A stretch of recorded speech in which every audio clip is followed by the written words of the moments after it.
Hello my dear audience, prefix ইংরেজিতে খুবই গুরুত্বপূর্ণ।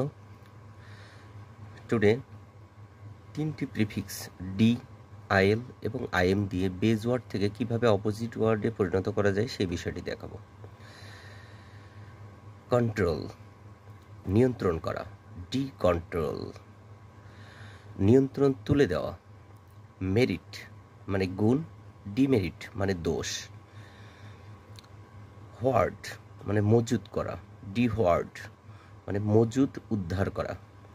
কোড মানে সাংকেতিক লিপি, ডিকোড মানে সাংকেতিক লিপি পাঠ করা।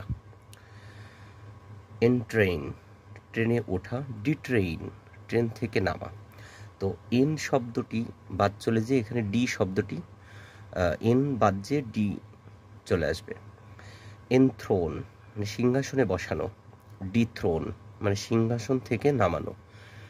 তাহলে এখানেও ওই একই, এন শব্দটি বাদ যাবে, ডি শব্দটি যুক্ত হবে। এরপর আসছে আইল, লিগাল, ইলিগাল মানে বেআইনি, লিগাল মানে বৈধ।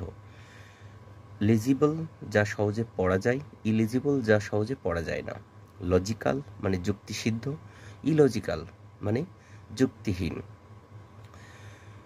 লিবারেল মানে উদার, ইলিবারেল মানে অনুদার। লিটারেট, লিটারেট মানে স্বাক্ষর, ইলিটারেট মানে নিরক্ষর। ব্যালেন্স মানে ভারসাম্য। তো প্রিফিক্স আইএমে চলে এসেছি ইম। ব্যালেন্স, ইমব্যালেন্স মানে ভারসাম্যহীন। ব্যালেন্স মানে ভারসাম্য, ইমব্যালেন্স মানে ভারসাম্যহীন। পার্শিয়াল মানে পক্ষপাতিত্বপূর্ণ, ইমপার্শিয়াল মানে নিরপেক্ষ।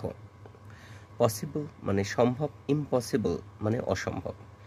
পেশেন্ট মানে ধৈর্যশীল, পেশেন্ট মানে ধৈর্যশীল, ইমপেশেন্ট মানে অধীর বা তাড়াতাড়ি। পার্সোনাল মানে ব্যক্তিগত, ইমপার্সোনাল মানে নৈবত্তিক বা যেটা ব্যক্তিগত না, সবার মাঝে আলোচিত। তাহলে আজকে ইংরেজির গুরুত্বপূর্ণ তিনটি প্রিফিক্স নিয়ে কথা বললাম, ডি, এলআই এবং আইএম, যা খুবই হেল্পফুল এবং সহায়ক হিসেবে কাজ করবে আপনাদের জন্য। Thank you viewers.